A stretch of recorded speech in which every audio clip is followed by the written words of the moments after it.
Kelly Cadanos, quer dizer que a nova dupla dinâmica em Brasília chama Lula e Fernando Henrique? Veja só como são as coisas, né, Galindo? Parece até aquela coisa de escola, né? O amigo do meu amigo é meu amigo e o inimigo do meu inimigo é meu amigo. É mais ou menos isso que está acontecendo. Então vamos tentar entender aí.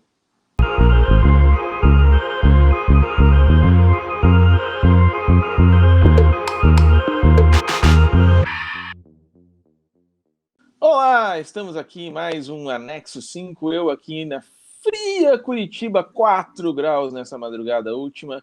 Kelly Cadanos, direto de Brasília, onde a CPI está fervendo, e ela pelo regra dos terços, eu pelo plural. Se você gosta desse nosso programa semanal de política, clica ali, se inscreve no canal do Plural, no canal do Regra dos Terços, aperta para receber as notificações, o sininho, todos os balangandãs, e você vai ficar por dentro do nosso programa, que tem aqui a simpaticíssima Kelly comentando hoje o aperto de mãos, que não foi um aperto de mãos, porque a pandemia proíbe, entre o Fernando Henrique Cardoso e o Lula.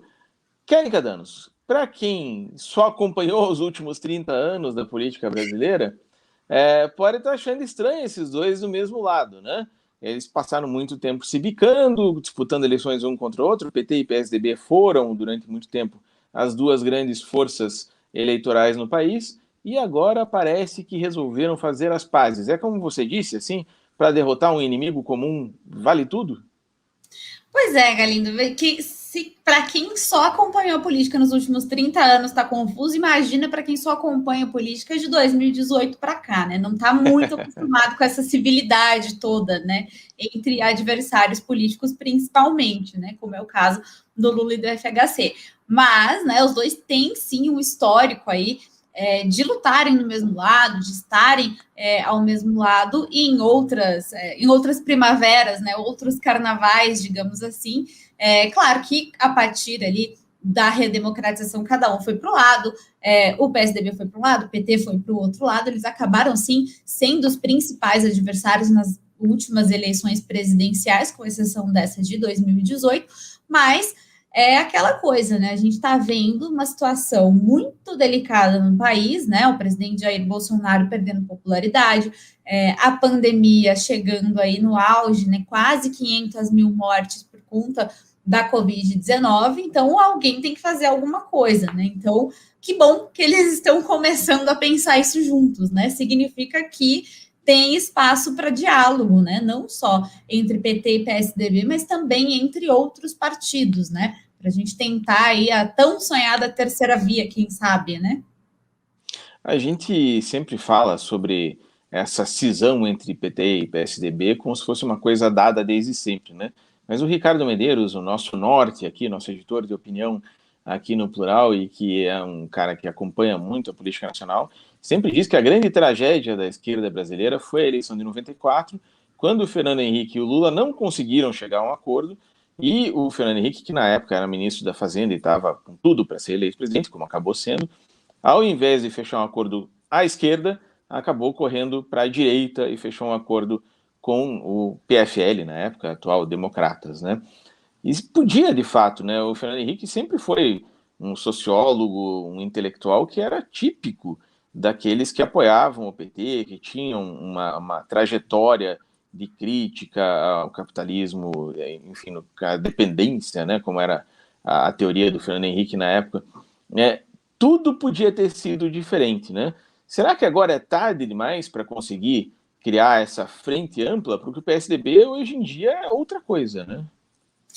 O PSDB é hoje em dia outra coisa, e a gente ainda precisa lembrar que o antipetismo ainda é muito forte, né? E o presidente Jair Bolsonaro explora isso muito bem, inclusive, né? A gente tem visto, né? A gente falou antes aqui de entrar na hora que não ia falar de CPI da pandemia, mas eu tenho um exemplo da CPI da pandemia para trazer, né? Justamente isso, que é esse argumento, né, dos bolsonaristas e dos aliados do governo de que a gente está aqui discutindo uma pandemia de 500 mil mortes, mas pelo menos, em tese, na visão deles, não tem corrupção, né? É aquela coisa do se não for isso, o PT volta, né? O presidente Jair Bolsonaro usa muito esse argumento, ele usou, inclusive, agora, não sei se hoje ou ontem, agora me foge a memória, mas ele chegou a se irritar com um apoiador lá no Palácio Alvorada, né, residência oficial, que fez ali algumas críticas a ele, e ele falou que ou é isso, ou então ele que vote no Lula em 2022. Então, o presidente, ele inflama, né, esse antipetismo, porque é esse antagonismo que pode levá-lo ao segundo turno em 2022. Então, óbvio que ele não quer todo mundo, né, de mãozinha dada contra ele, né? Ele precisa ter esse argumento de que ou é ele ou o PT volta, vai ser uma tragédia, o Brasil vai virar uma Venezuela, o comunismo vai tomar conta, vai ter mamadeira de piroca em todas as salas de aula, enfim, ele precisa disso. Então, ele explora esse antipetismo muito bem. E como você disse, o PT mudou de uns tempos para cá, ainda enfrenta uma forte resistência, e o PSDB também já não é mais o mesmo, também já não tem a mesma força eleitoral, né? É só ver o que aconteceu em 2018 com o Alckmin, né? Pois é, eu fico preocupado, você falou aí, né, que o Bolsonaro fica alertando, e realmente, né, daqui a pouco a gente pode ter mais pênis infláveis na frente da Fiocruz, pode ter tapetes do Che Guevara, assim como já tem, né, plantações de maconha em todas as universidades federais e coisas do gênero, né? Exatamente. Agora, falando um pouco mais sério, eu fico pensando, Kelly, se por um lado essa possível aliança mais ampla entre forças de não direita, digamos assim, né, que não dá nem para dizer que são de esquerda, mas que fogem desse bolsonarismo, se todos eles se unissem, vamos supor, né, num mundo que não é o nosso, talvez isso até desse discurso para o Bolsonaro, de dizer, tá vendo só? Eu sou tão diferente, eu sou tão a única esperança, que todos eles estão unidos para me derrubar. Ou sou eu, ou é esse mundo de corrupção que eles tinham antes de mim. Será que não é um argumento possível, assim, justamente para um outsider, não é o argumento ideal poder dizer, olha só, eu sou tão fora do padrão que todos eles estão juntos, desesperados contra mim?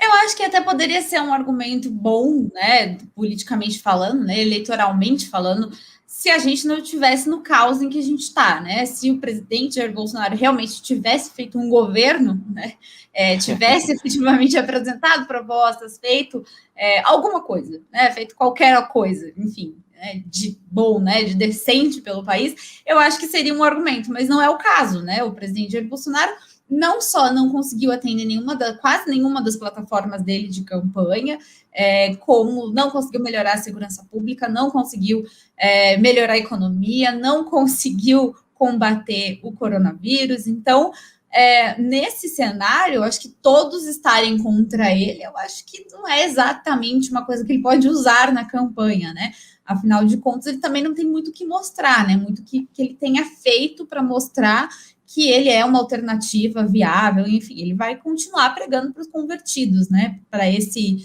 nicho ali de 30% dos eleitores que votam nele até debaixo d'água, né, em qualquer situação. Lógico que a situação não está fácil para ele, mas também está muito mais difícil para todos nós. Agora, você falou que não ia falar da CPI, porque quando a gente foi começar aqui a discutir os temas do programa dessa semana, eu propus para a Kelly duas alternativas, uma era o Fernando Henrique, o Lula e tudo mais, e outra era a CPI. Ela falou, não aguento mais falar de CPI. Mas é claro que tudo isso está causando muito desgaste, né? E nessa terça-feira, o depoimento da capitã Cloroquina, né, da gestora da saúde e do trabalho dentro do Ministério da Saúde, causou mais desgaste ainda quando ela deu a entender que o presidente já sabia do caos em Manaus antes do que eles admitem, né? Tudo isso está causando um problema para o governo, porque eles não têm mais como esconder que eles, como você disse, né? Eles basicamente não governaram, né? Exato, né? Não tem mais como deixar de lado, né? Essas questões. o que a Mayra falou na CPI, a gente já sabia, né? Que o governo sabia do caos em Manaus, a gente já...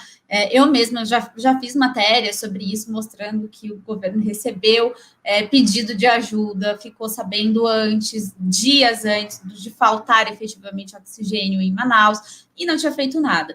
Então, isso tudo a gente já sabia, mas o fato de estar ali exposto, né, estar com todas as palavras, todas as contradições, entre a capitã Cloroquina, o Pazuello, enfim, o Queiroga, todos esses ministros que passaram pelo governo, tudo isso acaba manchando cada vez mais, né, essa reputação do governo, que já não é grandes coisas, né? A gente já falou no programa passado sobre a popularidade do presidente Jair Bolsonaro, intenção de voto para 2022, ele não está em bons lençóis, ele já começa, inclusive, a perder para alguns candidatos no segundo turno. Então, me estranha que ele ainda não tenha inventado nada muito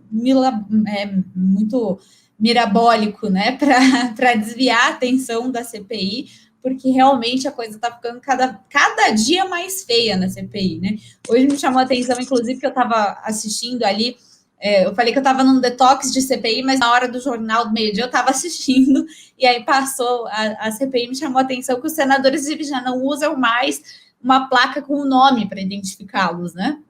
Eles já usam o número de mortes registradas. Então, ou seja, a paciência com o governo federal tem ficado cada vez menor na CPI, e isso tem refletido, né, nos interrogatórios, na oitiva das testemunhas que estão passando por lá, e tudo isso respinga, obviamente, no governo federal, não tem como ser diferente, né? Afinal de contas, o governo federal é que devia estar coordenando uma resposta à Covid-19, resposta essa que até o presente momento não veio.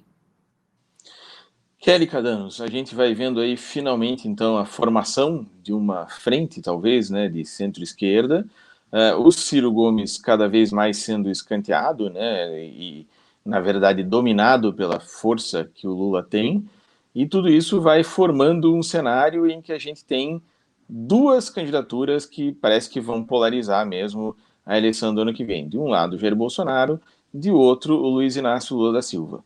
A minha pergunta é, se você já está precisando de detox de CPI, depois de uma CPI que ainda é razoavelmente recente. Nova. Você Tem uma semana e meia de CPI, eu já estou querendo detox.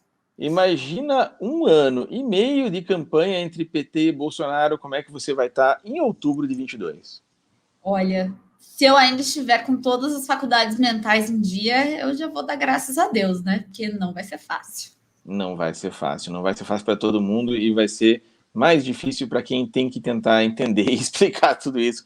Então eu desejo boa sorte a você, ao Érico, ao pessoal do Regra dos Terços, e espero também que aqui no Plural a gente tenha juízo, sensatez para sobreviver a esse período turbulento que parece que vem pela frente. A todo mundo que assiste a gente, agradeço demais. Kelly Cadanos, manda seu recado e seu beijo para a audiência. Queria mandar um beijo para minha mãe, um beijo para minha sobrinha.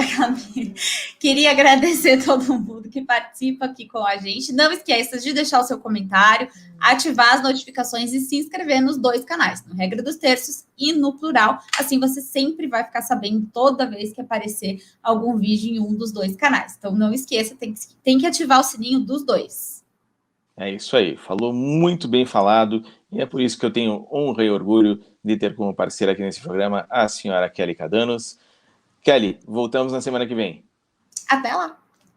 Tchau, tchau!